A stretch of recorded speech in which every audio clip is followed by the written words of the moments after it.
Il était une fois dans un pays lointain, pas vraiment équitable, un gouvernement de coffre-fort, qui était toujours extrêmement pressé. D'abord parce qu'il pensait avoir de hautes fonctions, et surtout parce qu'il cachait des tas de secrets d'État dans leur bedaine. Et disait-on, dans le peuple, de l'argent, nos impôts, car le roi en faisait collecter beaucoup. Les coffres-forts, de ce fait, nageaient d'une nage ministérielle très spéciale, hautaine, sinueuse, et ne répondaient jamais aux questions. Il y avait le ministre du budget, inatteignable. Aussi petit qu'il était pingre, il tournicotait en répétant qu'il n'avait pas d'argent. Le ministre de la culture, toujours en bleu lavande, tiré à 4 épingles, poli, mais parfaitement étanche.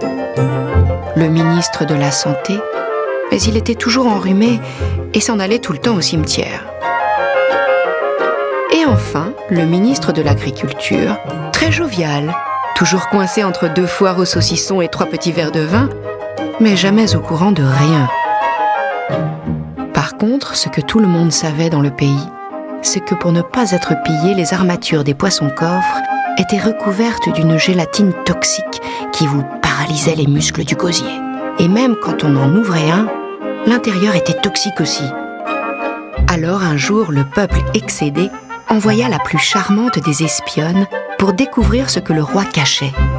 À coups de battements de cils et de cache-cache dans les jardins, elle parvint à pénétrer dans le palais.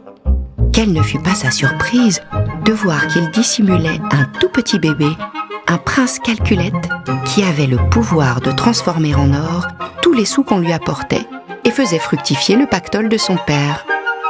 Très attendrie, elle se mit à jouer avec lui, à ouvrir, à fermer le coffre en appuyant sur les boutons dorés, si bien que l'argent fut libéré et retourna aux pauvres.